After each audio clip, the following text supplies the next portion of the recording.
नमस्ते बच्चों, आप सभी का बहुत स्वागत है। आज के इस सेशन में हम बिहार बोर्ड कक्षा 8 सामाजिक विज्ञान की पुस्तक भूगोल के अध्याय 2 जो कि है भूमि, मृदा, जल, प्राकृतिक वनस्पति और वन्य जीवन संसाधन, इसके अभ्यास में दिए गए सभी प्रश्नों का उत्तर जानेंगे।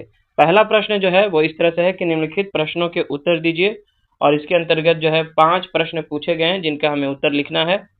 और क्वेश्चन नंबर 2 है कि सही उत्तर को चिन्हित कीजिए, यानी कि यहाँ पे जो है आपको ऑप्शन दिए गए हैं, विकल्प दिए गए हैं, जो ऑप्शन सही है उस पर आपको टिक लगाना है।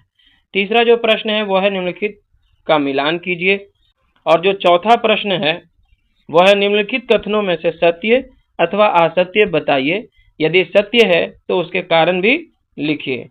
ठीक है, जो पहला प्रश्न है वह है निम्नलिखित प्रश्नों के उत्तर दीजिए, और इसके अंतर्गत जो पहला प्रश्न है वो है मृदा निर्माण के लिए, यानी कि मिट्टी का जो निर्माण है इसके लिए उत्तरदायी 2 मुख्य जलवायु कारक कौन कौन से हैं। तो इस प्रश्न का उत्तर आप इस तरह से लिख सकते हैं, मृदा निर्माण के लिए उत्तरदायी 2 मुख्य जलवायु कारक हैं। पहला तापमान यानी कि टेम्परेचर, और दूसरा है वर्षा यानी कि रेनफॉल। ये दोनों कारक चट्टानों के टूटने अर्थात अपक्षय और ह्यूमस बनने की दर को तय करते हैं। दूसरा प्रश्न है भूमि निम्नीकरण के कोई 2 कारण लिखिए, यानी कि भूमि की जो गुणवत्ता है उसके खराब होने के 2 कारण आपको बताने हैं। तो इसका उत्तर आप लिख सकते हैं, भूमि निम्नीकरण यानी कि जमीन की गुणवत्ता खराब होने के 2 मुख्य कारण हैं। पहला वनोन्मूलन, जिसको हम डिफॉरेस्टेशन कहते हैं, यानी कि जंगलों की अंधाधुंध कटाई, और दूसरा है रासायनिक उर्वरकों यानी कि केमिकल फर्टिलाइजर्स और कीटनाशकों का अत्यधिक उपयोग।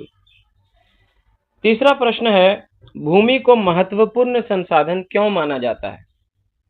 तो इस प्रश्न का उत्तर हम इस तरह से लिख सकते हैं कि भूमि को महत्वपूर्ण संसाधन इसलिए माना जाता है क्योंकि यह हमारे जीवन का आधार है। इसका उपयोग विभिन्न आवश्यक कार्यों के लिए किया जाता है, जैसे कृषि, मकान व सड़कों का निर्माण, उद्योगों की स्थापना, वानिकी और खनन। इसके बिना मानव जीवन और विकास की कल्पना असंभव है। चौथा प्रश्न है किन्हीं 2 सोपानों के नाम बताइए जिन्हें सरकार ने पौधों और प्राणियों के संरक्षण के लिए आरंभ किया है। सोपान का मतलब होता है उठाए गए कदम। ठीक है, तो इसका उत्तर लिखेंगे, सरकार द्वारा उठाए गए 2 मुख्य कदम यानी कि सोपान निम्नलिखित हैं। पहला राष्ट्रीय उद्यानों और वन्य जीव अभयारण्यों की स्थापना करना, ताकि जीवों को प्राकृतिक और सुरक्षित आवास मिल सके। दूसरा है अवैध शिकार और व्यापार पर पूरी तरह प्रतिबंध लगाना, जैसे भारत में शेर, चीता, हिरन और मोर को मारना गैर कानूनी है।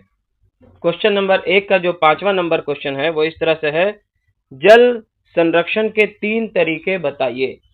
तो इसके उत्तर में हम लिख सकते हैं, जल संरक्षण के 3 बेहतरीन तरीके निम्नलिखित हैं। पहला वर्षा जल संग्रहण यानी कि रेन वाटर हार्वेस्टिंग, घरों की छतों पर बारिश के पानी को इकट्ठा करके जमीन के अंदर जमा करना।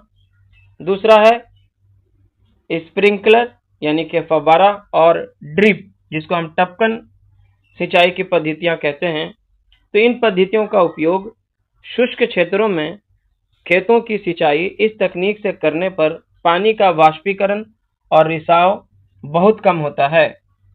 तीसरा है औद्योगिक कचरे का शोधन, कारखानों के गंदे पानी को जल निकायों में बहाने से पहले उसे साफ यानी कि वाटर ट्रीटमेंट करना, ताकि नदियां प्रदूषित ना हो। प्रश्न संख्या 2 है, सही उत्तर को चिन्हित कीजिए। ठीक है, इस प्रश्न में आते हैं। इसका पहला प्रश्न है, निम्नलिखित में से कौन सा कारक मृदा निर्माण का नहीं है, यानी कि किसके वजह से मृदा का निर्माण नहीं होता है। ऑप्शंस काम है, ऑप्शन इस तरह से है, काम है समय, खाम है मृदा का गठन, और गा है जैव पदार्थ। तो इसका उत्तर जो होगा वो होगा खा नंबर, मृदा का गठन, क्योंकि समय और जैव पदार्थ जो है वो मृदा के निर्माण के कारक हैं, जबकि गठन जो है उसका परिणाम है।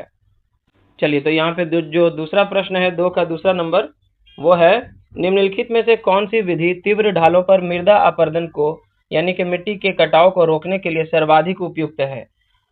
ऑप्शन है का में रक्षक मेखला, गा में है मल्चिंग और गा में है वेदिका कृषि। तो इसका सही जवाब होगा गा वेदिका कृषि, क्योंकि तीव्र पहाड़ी ढालों पर सीढ़ीदार खेत यानी कि वेदिका कृषि ही सबसे बेस्ट होती है। इसका जो तीसरा नंबर प्रश्न है वो इस तरह से है कि निम्नलिखित में से कौन सा प्रकृति के संरक्षण के अनुकूल नहीं है। और इसके विकल्प हैं का में बल्ब को बंद कर देना चाहिए जब आवश्यकता ना हो, खा नंबर है नल को उपयोग के बाद तुरंत बंद कर देना चाहिए, और गा है खरीदारी के बाद पॉली पैक को नष्ट कर देना चाहिए। तो देखिए यहाँ पे प्रकृति के संरक्षण की बात हो रही है, तो इसका ऑप्शन होगा गा खरीदारी के बाद पॉली पैक को नष्ट कर देना चाहिए। ठीक है, क्योंकि प्लास्टिक या पॉली पैक को नष्ट करने से जो है वो पर्यावरण प्रदूषित होता है, इसे इस्तेमाल ही नहीं करना चाहिए। ठीक है, और बाकी ये जो है बल्ब को बंद कर देना या नल को बंद कर देना ये भी बहुत ज़रूरी है ताकि हम जल का संरक्षण कर सकें और बिजली की खपत को भी कम कर सकें। तीसरा प्रश्न है निम्नलिखित का मिलान कीजिए। तो आइए इसे हल करते हैं। पहला है का नंबर में भूमि उपयोग।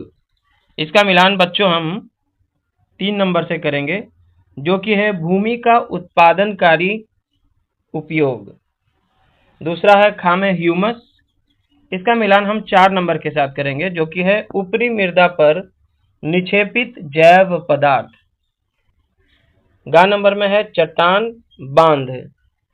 इसका उपयोग जो है हम मृदा अपरदन को रोकने के लिए करते हैं, मिट्टी के कटाव को रोकने के लिए जो है बांध बनाया जाता है।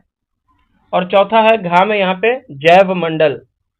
इसका मिलान जो है हम 2 नंबर के साथ करेंगे, स्थल मंडल, जल मंडल और वायुमंडल के बीच जुड़ा एक संकरा क्षेत्र। चौथा प्रश्न है निम्नलिखित कथनों में से सत्य अथवा असत्य बताइए। यदि सत्य है तो उसके कारण भी लिखिए। और इसके अंतर्गत जो पहला प्रश्न है वो इस तरह से है कि भारत का गंगा ब्रह्मपुत्र का मैदान अत्यधिक आबाद प्रदेश है। तो इसका उत्तर होगा बिल्कुल सही है, ये सत्य है। कारण गंगा ब्रह्मपुत्र का मैदान बहुत उपजाऊ यानी कि उर्वर है और यहाँ कृषि के लिए पर्याप्त समतल भूमि और पानी उपलब्ध है, जिससे यहाँ जीवन जीना आसान है। इसमें जो दूसरा प्रश्न है कि भारत में प्रति व्यक्ति जल की उपलब्धता कम हो रही है, यह भी बिल्कुल सत्य है। कारण है कि लगातार बढ़ती जनसंख्या, शहरीकरण, पानी के अति उपयोग और जल स्रोतों के प्रदूषण के कारण प्रति व्यक्ति मीठे पानी की उपलब्धता जो है वो तेजी से घट रही है। तीसरा प्रश्न है तटीय क्षेत्रों में पवन गति रोकने के लिए वृक्ष कतार में लगाए जाते हैं, जिसे बीज की फसल उगाना कहते हैं। तो ये इसका जो उत्तर है वो असत्य होगा, क्योंकि तटीय और शुष्क क्षेत्रों में हवा के गति को रोकने के लिए लगाए गए पेड़ों की कतार को रक्षक मेखला कहा जाता है, ना कि बीज की फसल उगाना। चलिए, और इसका जो चौथा प्रश्न है मानवीय हस्तक्षेप और जलवायु परिवर्तन पारितंत्र को व्यवस्थित रख सकते हैं। तो इसका उत्तर होगा असत्य।